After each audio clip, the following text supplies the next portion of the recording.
Olá pessoal, sou Fernando, professor de Sociologia e Filosofia do curso Exatas. Agora vou dar algumas dicas de filosofia dos autores do período clássico, né? Sócrates, Platão, Aristóteles. Vou passar brevemente por Descartes, passar por Nietzsche, Kant e Sartre. Vamos começar então com os gregos. Obra famosíssima de Rafael Sanzio, né? Onde Platão está com o dedo apontado para cima, metafísica, Aristóteles com o dedo mais apontado para o chão, física, ética.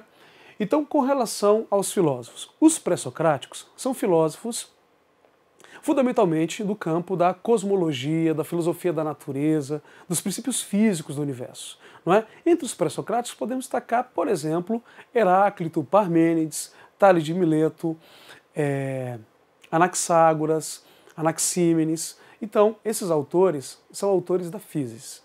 Depois de um determinado momento, a filosofia se desloca da discussão cosmológica da natureza e vem para o homem, vem para a ética. É nesse momento que surge o movimento sofístico, não é? Aonde o Sócrates faz muitas críticas aos sofistas devido, segundo a concepção socrática, o relativismo moral e a falta de busca por valores universais e conceitos gerais, não é? Com relação a Sócrates, cabe destacar a definição de maiêutica, a importância e a busca por conceitos universais, como, por exemplo, perguntas: o que é verdade, o que é virtude, não é? O método socrático, a gente pode fazer um exemplo simples, que é o método da refutação, da maiêutica, que é o parto das ideias. Por que esse nome? Você deve estar pensando, parto das ideias maiêutica. Porque a mãe do Sócrates, segundo a tradição, era enfermeira obstetra, né? Fazia parto de criança. E segundo Sócrates, ele não ensinava, como por exemplo os sofistas, mas ele auxiliava a pessoa no reconhecimento de sua ignorância, que em grego significa ausência de saber, e reconhecendo a ignorância, as pessoas iam buscar o conhecimento. Sendo que o conhecimento mais importante para o Sócrates é o conhecimento de si mesmo, né? A famosa frase lá, conhece-te a ti mesmo. Sócrates influencia bastante Platão, que vai desenvolver, entre outras pesquisas e outros textos, né, a República, onde tem o mito da caverna, ou a alegoria da caverna, onde ele divide duas realidades, não é? O mundo das ideias e o mundo dos sentidos. O mundo das ideias tem as seguintes qualidades: eterno, perfeito, imutável, enquanto o mundo dos sentidos, o mundo das sombras, o mundo da ilusão, não é? É imperfeito, é fluido, é finito. Então, essa divisão clássica do pensamento platônico separa o mundo das ideias, das formas ideais, e o mundo dos sentidos, onde as coisas fluem, as coisas se alteram, não é? Se modificam. A concepção de mundo das ideias do Platão foi depois criticada por seu aluno Aristóteles, que rejeitava a ideia de mundo das ideias e afirmava que o mundo era esse aqui, o mundo aqui embaixo. Daí a questão da imagem do Rafael de Sanzio, lá no contexto do Renascimento, da retomada dos valores greco-romanos. Então, importante ver no Sócrates a definição de maiêutica, não é? A forma, a interrogação, o método provocativo, as perguntas, o que é, até tentar chegar a uma definição, embora Sócrates nunca chegava a uma definição, mas a busca pela definição é a própria filosofia dele. O Platão, a divisão do mundo em mundo das ideias e mundo dos sentidos. Aristóteles, o método mais aqui, o mundo agora, não é? Importante então olhar isso. Eu vou dar um salto da Idade Média e vou chegar na Idade Moderna, René Descartes. Está aqui o sujeito considerado o pai da filosofia moderna no campo da teoria do conhecimento, né? A discussão dele é muito importante, porque ele faz uma crítica à tradição escolástica, à tradição medieval, tentando buscar um método seguro, a partir do quê? Da dúvida metódica. Descartes duvida de tudo, até chegar num ponto de equilíbrio, uma evidência, né? A primeira regra do método em Descartes, a regra da evidência. Eu duvido, até achar uma ideia tão clara e distinta que eu não posso duvidar. Achei a regra da evidência, depois eu faço a segunda regra, a regra da análise, eu divido o problema. Dividindo o problema, eu vou para a regra da síntese, eu vou pegar do simples ao mais complexo. E por último, eu faço a regra da enumeração, quarta regra do discurso do método Descartes, onde eu faço uma revisão geral. Em linhas gerais, o procedimento cartesiano é um procedimento que ele mesmo diz que é um procedimento matemático dos geômetras, não é? Então vamos pensar um sistema linear na matemática onde x mais y mais e é igual a 65. Aí eu tenho uma outra função embaixo. Para mim poder desenvolver isso, eu acho primeiro o x. Achando depois o x, fica mais fácil de achar o y e depois o z. Depois que eu achar os valores de x, y, z, eu faço a substituição. Por exemplo, x igual a 20, y igual a 20, z igual a 25. Depois que eu substituir, eu vou achar 65 igual a 65. Então, com a minha própria razão dedutiva, eu chego que a minha solução está correta. Então, eu tenho que achar um conhecimento do tipo matemático, desse método, que me dê essa certeza para mim poder fazer uma investigação sobre o natural. Descartes ainda faz uma crítica muito forte à autoridade, ao discurso de autoridade, e coloca no eu penso, no indivíduo, no sujeito, o foco na relação da teoria do conhecimento sujeito-objeto, o ponto central. Então, o subjetivismo cartesiano, o sujeito, o eu penso, eu logo existo, não é? É muito bom dar uma olhada nisso, além da dicotomia ou dualismo, o dualismo é melhor, psicofísico em Descartes, onde ele separa a coisa extensa, o corpo, o mundo, da coisa cogitante, aquilo que pensa, não é?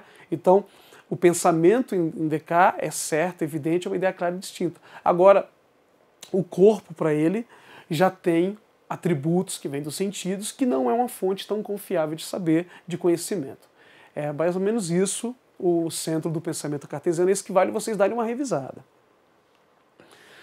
Depois a gente passaria pelo empirismo, não é? Onde vai ter uma crítica, uma discussão com Descartes, colocando a experiência como início do conhecimento, lá em Francis Bacon, John Locke, David Hume, né? A experiência como fonte do conhecimento, mas eu vou pular essa parte e vou destacar o pensamento de Kant. No Kant, além da discussão epistemológica, ou teoria do conhecimento, eu quero destacar a ética do imperativo categórico e a adoção de esclarecimento em Kant, que é a mesma coisa, ou significa, não é? É um sinônimo de iluminismo. Então o Kant é um iluminista. Muita gente pensa que o iluminismo é só os autores franceses, Montesquieu, Rousseau, Voltaire. Não, o iluminismo também tem na Alemanha. O grande representante da Alemanha é esse sujeito aqui chamado Kant. E ele faz uma pergunta: o que é o esclarecimento? O esclarecimento, ele responde: o esclarecimento é a saída do homem da menoridade para a maioridade. Aí tu deve estar pensando, o que é a maioridade? Maioridade é fazer uso da própria razão, uso público da razão, sem interferência, auxílio de terceiros. Ou seja, é uma crítica à autoridade, de você ousar a pensar por si próprio, não é? Até porque a razão em Kant é uma razão universal, é uma razão a priori, não é? Com relação à ética, o imperativo categórico de Kant diz que você deve agir de tal forma que a máxima de tua ação se converta ou se transforme numa máxima universal, numa lei universal.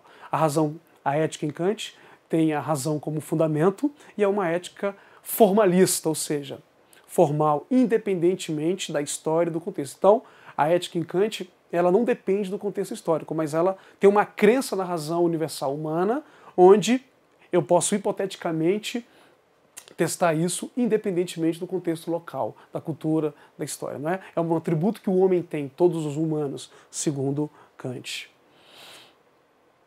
Nietzsche, autor de diversas obras, Crepúsculo dos Ídolos, não é? Livro do País 3, por muito tempo, Além do Bem e do Mal, Genealogia da Moral, O Anticristo e outras obras, é um grande crítico da tradição racionalista, dessa crença muito forte de que só a razão, ou fundamentalmente a razão, resolve todos os problemas, né? O nosso Nietzsche, ele vai tentar buscar o equilíbrio que havia na Grécia trágica, na Grécia pré-socrática, entre Apolo, princípio da racionalidade, deus da moderação, e o Dionísio, da embriaguez, da arte, não é? Do espírito dionisíaco. Então, Apolo, razão, Dionísio, desejo, ele tenta reequilibrar, porque ele vê a sociedade de sua época extremamente racionalista, com um discurso de verdade, onde quando, a partir da razão, eu consigo chegar à verdade absoluta, e o Nietzsche está discordando disso, ele está não. Esse discurso de verdade do Sócrates, Platão, vinculado ao cristianismo, criou essa civilização que para o Nietzsche era uma civilização, segundo ele, doentia, não é? Ele queria reavivar o Dionísio, o espírito da arte. No início via música, não é? Onde ele tem proximidades com Richard Wagner. Depois ele rompe por questões de associar ao nacionalismo e ao antissemitismo, não é? Então o Nietzsche tenta reequilibrar esse homem a partir do retorno de Dionísio, mas é lógico que ele não é só Dionísio. Ele busca um equilíbrio entre Apolo e Dionísio, mas dando muito força nesse momento ao discurso de Dionísio e a crítica à noção de verdade. Não é? Essa crítica à noção de verdade, tanto da tradição ocidental filosófica, que ele encontra em Sócrates e Platão, não é? Elementos da degeneração grega, pseudos gregos, não é? Ele encontra isso no pensamento de sua época, no idealismo alemão, fundamentalmente em Kant, que é um sujeito que ele critica bastante, e tenta, a partir do perspectivismo, dizer que essa verdade absoluta ela não é tão necessária e que a gente pode, a partir de um perspectivismo, de várias interpretações, criar novas formas de avaliar, não é, de transfigurar, de transmutar os valores. Então a perspectiva nietzschiana é a perspectiva de criticar esse discurso de verdade que cria esse dogmatismo e criar outras possibilidades, outras perspectivas, um olhar mais abrangente, não é, de sua época. Um grande filósofo do século XX, Jean-Paul Sartre, existencialismo, é o filósofo da liberdade, não é? Então, entre vários fatores, né, na sua grande obra O Ser e o Nada, o humanismo e o existencialismo, outra obra muito importante do Sartre, a grande discussão, e o que a gente pode ficar com Sartre, é a ideia de liberdade a partir da definição dele, de que o homem é um ser que na sua existência, a partir das escolhas do seu projeto, se define. Não é a famosa frase do Sartre que diz a existência precede a essência, criticando aquela concepção aristotélica de que o movimento é a saída da potência para o ato. Por exemplo, o maracujá, quando ele é semente de maracujá, ele é semente de maracujá em ato, mas quando ele se desenvolver, quando ele se movimentar, ele vai virar o maracujá. Então, ele teve um movimento, mas ele manteve a sua essência. Essa essência é imutável. Não é? Ela se movimenta, mas ela não muda.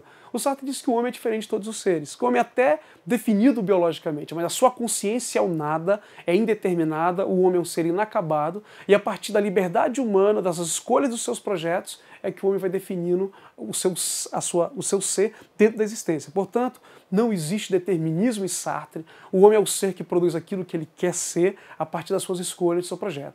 Como o homem é sempre livre, ele é, aspas, Sartre, condenado a ser livre. Então, ele sempre escolhe. A não escolha é uma escolha para Sartre. Isso, em linhas gerais, é a grande crítica que o Sartre faz para aquelas pessoas, por exemplo, no contexto do nazismo, que cometeram vários delitos, mataram judeus, fizeram atrocidades, falava assim, não, a culpa foi do nazismo, a culpa foi do meu comandante, a culpa foi do capitalismo. Ele, não, a culpa é sua. Você é 100% livre, então a sua responsabilidade também é total. Então, com relação aos filósofos, destacaria esses sujeitos para vocês darem uma revisada antes da prova, mas lembrando que a filosofia tem um campo de autores muito grande, e que aqui são algumas pequenas dicas. Desejo a todos e todas muito boa sorte. Espero que os senhores e as senhoras sejam muito bem-sucedidos nessa etapa de vestibular. Abraço a todos.